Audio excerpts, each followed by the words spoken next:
Bonjour à tous, bonjour à toutes et bienvenue dans Tech24. Au sommaire, cette semaine, la Silicon Valley s'intéresse au revenu universel entre philosophie économique et application FinTech.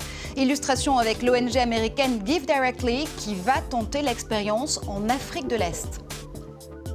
La Maker Faire vient de se tenir à Paris. Guillaume Gralet du magazine Le Point y a repéré des technologies do-it-yourself qui transforment le handicap. Démonstration en plateau. Mais d'abord, qui est donc le créateur du Bitcoin? La légende veut qu'un certain Satoshi Nakamoto soit à l'origine de la fameuse crypto-monnaie. Mais il y a quelques jours, Craig Wright en réclamait la paternité. L'entrepreneur australien s'est depuis débiné. Récit de Julien Cheida.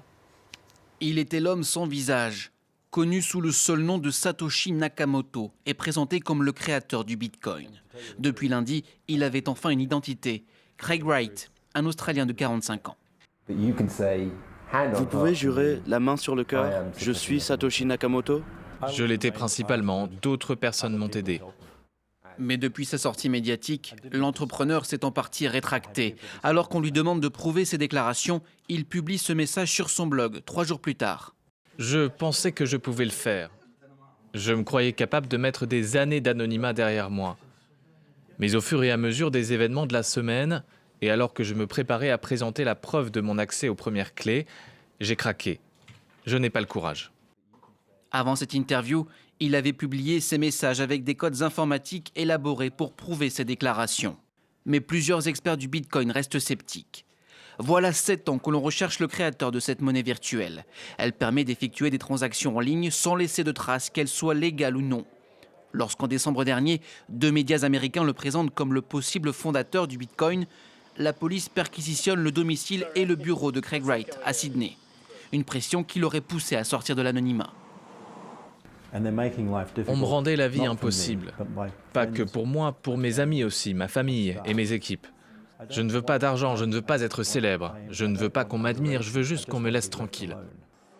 Contrairement aux monnaies traditionnelles, le Bitcoin créé en 2009 n'est régi par aucune banque centrale, mais par un algorithme. Utilisé par des milliers de sites web et certaines boutiques, il peut être échangé contre des services, des marchandises ou même d'autres devises. Un seul bitcoin vaut près de 400 € et 15 millions seraient en circulation sur le net. Le revenu universel comme une solution à la robotisation et à la destruction d'emplois. L'écosystème numérique s'intéresse de plus en plus à la question. Une ONG américaine, Give Directly, va tenter l'expérience à grande échelle. Pour en parler, on rejoint tout de suite un de ses directeurs à New York, Ian Bassin. Ian, bonjour à vous. Bonjour, thank you for having me. Give Directly s'apprête donc à allouer un revenu universel à 6000 personnes. Ça va se passer en Afrique de l'Est. Pourquoi est-ce que vous avez choisi cette région pour lancer l'initiative et concrètement, comment est-ce qu'elle va fonctionner ? Beaucoup de gens à travers le monde débattent pour savoir si un revenu universel serait la clé pour mettre fin à la pauvreté. Le mois prochain, les Suisses vont voter lors d'un référendum pour dire s'ils veulent instaurer pour tout le monde un revenu universel sans condition de ressources. Mais il y a beaucoup de questions comme que vont faire les citoyens ou pourquoi faisons-nous cela ? Est-ce qu'ils vont arrêter de travailler ou bien est-ce qu'ils vont au contraire devenir plus créatifs ? Est-ce qu'un enfant de 11 ans qui doit travailler pour subvenir aux besoins de sa famille pourra maintenant aller à l'école ? Nous voulons des réponses à ces questions et c'est pourquoi nous faisons ce test. Pourquoi en Afrique de l'Est ? Tout d'abord parce qu'il est plus facile de financer là-bas un test de cette envergure, afin d'avoir des résultats suffisants et cohérents. Mais aussi parce qu'une très grande partie de la population appartient à la frange la plus pauvre du monde. Des gens qui vivent avec moins d'1 € par jour dans des maisons avec des toits en herbe. Alors pendant que nous faisons ce test, nous faisons en aide aux plus démunis. Alors, vous avez choisi de distribuer ce revenu via l'application de paiement mobile M-Pesa. Elle est très populaire au Kenya notamment. Est-ce que d'autres outils issus de la FinTech peuvent faciliter la distribution d'un revenu universel ? Pendant longtemps, nous n'avons fait qu'envoyer des chèvres à travers l'océan pour aider les pauvres. Avec l'arrivée de la technologie de paiement par mobile, comme pour le M-Pesa, nous pouvons envoyer de l'argent aux pauvres, y compris dans les coins les plus reculés et les plus pauvres de la planète, là où il n'y avait aucune infrastructure bancaire avant. Cela nous permet aussi d'apprendre, de voir ce qui se passe lorsque vous envoyez à des gens très pauvres de l'argent sans condition. Au cours des dernières années, nous avons eu la confirmation de ce que disaient déjà beaucoup d'études. Lorsque vous donnez de l'argent aux plus pauvres, ils l'utilisent de manière très intelligente. Ils ne le dépensent pas dans de l'alcool ou des cigarettes, et surtout, ils ne s'arrêtent pas de travailler. Dans les études que nous avons menées, on les voit augmenter leurs revenus et aussi améliorer leur confort de vie. Alors la prochaine question sera, que se passera-t-il lorsque nous ferons le test sur du plus long terme avec le revenu universel ? C'est assez ironique de se dire qu'en ce moment, la Silicon Valley, qui est justement le siège des investisseurs, se passionne pour le revenu universel. Mais selon vous, pourquoi est-ce que l'écosystème numérique en fait son cheval de bataille aujourd'hui ? Il y a des personnes issues d'entreprises technologiques qui voient le potentiel qu'offrent des technologies comme l'intelligence artificielle ou la robotisation à bouleverser le marché du travail et donc supprimer un grand nombre d'emplois. Historiquement, beaucoup de gens à travers le monde ont soutenu le principe du revenu universel. Et des gens pas forcément issus du monde de la tech. Cela va de Martin Luther King aux économistes conservateurs Milton Friedman et Friedrich Hayek. Les gens de gauche y voient la possibilité de redistribuer les richesses et de fournir un système de protection sociale. Ceux de droite pensent que ça peut remplacer une bureaucratie trop complexe, comme le système de santé, et permettre aux gens de se soigner comme ils le souhaitent.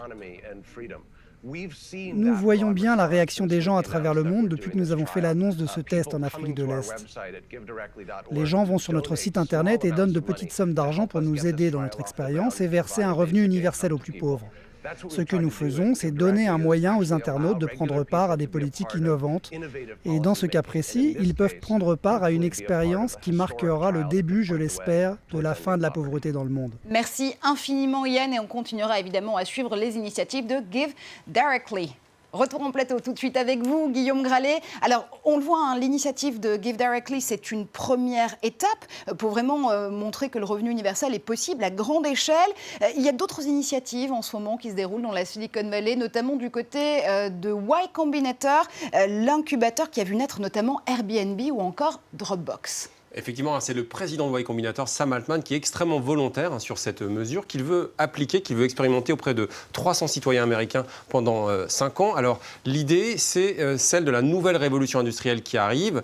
Si on lit une étude du MIT qui a fait beaucoup de bruit, celle de Andrew McAfee, elle explique que la précédente révolution industrielle, eh bien, elle a permis à nos muscles de se reposer. La prochaine permettra tout simplement de remplacer nos cerveaux. Ça fait peur. Et l'idée, c'est de rassurer les 3,5 millions de salariés américains qui sont directement touchés par la prochaine révolution en cours. Mais on peut se dire que quand même, la démarche est certes altruiste, mais peut-être un petit peu trop belle pour être vraie. Et effectivement, Altman le dit lui-même, hein, il dit que 90% des personnes qui vont toucher de l'argent s'en serviront peut-être, son expression assez rigolote, pour fumer de l'herbe, pour jouer à des jeux vidéo, mais peut-être seulement 10%, mais il trouve que c'est beaucoup, vont créer des projets, vont créer des entreprises, et là-dessus, il espère récupérer un peu d'argent. Et l'écosystème numérique français s'est aussi intéressé à ce revenu universel sous la houlette du Conseil national du numérique. C'était il y a quelques semaines. Oui, il y a un Conseil national du numérique qui lui aussi veut anticiper les bouleversements technologiques à venir. Et, il suffit de regarder le rapport qu'a remis son ancien président, Benoît Thielin, en début d'année, à Myriam El Khomri. Un rapport qui s'appelle « Travail, emploi numérique, les nouvelles trajectoires ». C'est encore une fois pour sécuriser, préparer ce qui va nous arriver. Alors, le montant n'est pas encore totalement défini. On oscille entre 800 et 900 euros. On réfléchit même très récemment à partir de quel âge on va donner un revenu minimum si un jour on applique cette mesure. Ce qui est intéressant, c'est de voir toutes les réflexions. On parle de désaliénation. En tout cas, c'est le philosophe André Gorz qui avait émis cette idée. Ce qui est intéressant, c'est de voir comment, concrètement, ça peut se passer. Merci infiniment, Guillaume. Et tout de suite, les makers sont au pouvoir dans Test 24.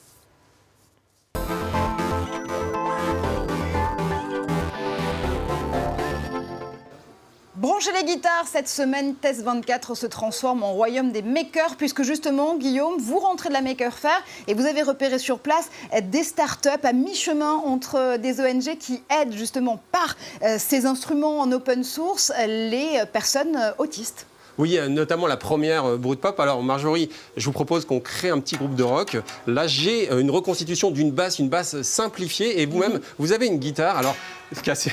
Et je peux en jouer très mal, mais je vais y arriver quand même. En fait, ce qui est assez rigolo en fait, dans l'alliance entre deux talents, David Lemoine, qui est lui-même musicien passionné de musique, et Antoine Capet, un éducateur spécialisé, c'est qu'ils ont décidé de rendre accessibles des instruments de musique à tout le monde. En fait, ils veulent enlever les complexes aux personnes qui, comme moi, n'ont aucune notion de musique. Alors, ils s'adressent avant tout d'abord aux autistes. Les enfants se ruent vers leurs instruments qui sont très accessibles, autour de 15 € pour la guitare que vous avez entre les mains. Bref, un vrai souffle d'optimisme autour de cette initiative. Optimisme et open source toujours, mais cette fois-ci avec une très jolie initiative dont on avait déjà parlé ici, Enable. Là, cette fois-ci, on va imprimer des prothèses, mais pour les rendre plus ludiques. Enable qui a ouvert son antenne en France et qui a permis à plusieurs enfants, déjà 7 enfants, d'avoir une nouvelle main sous forme de plastique. Là aussi, on utilise un peu la récupération, on est très ouvert, il y a du fil de pêche qui est utilisé, mais surtout, on va utiliser des prothèses qui sont imprimées en 3D juste à côté de moi. Tous les makers sont invités à rejoindre cette association qui offre ces prothèses aux enfants. Pour la petite histoire, Mitsuko, une jeune fille de 7 ans qui avait perdu sa main en Nouvelle-Calédonie, maintenant, non seulement peut se servir de cette nouvelle main, mais surtout en est fier puisqu'il y a un côté assez ludique avec ces nouveaux instruments. Merci infiniment Guillaume. Vous l'avez compris, c'est la fin de cette émission. Merci à vous de l'avoir suivi. On se retrouve comme d'habitude sur tous les réseaux sociaux avec le hashtag Tech24 à la fin de vos messages pour commenter ensemble l'actu numérique. Restez connectés, on vous retrouve très vite en plateau.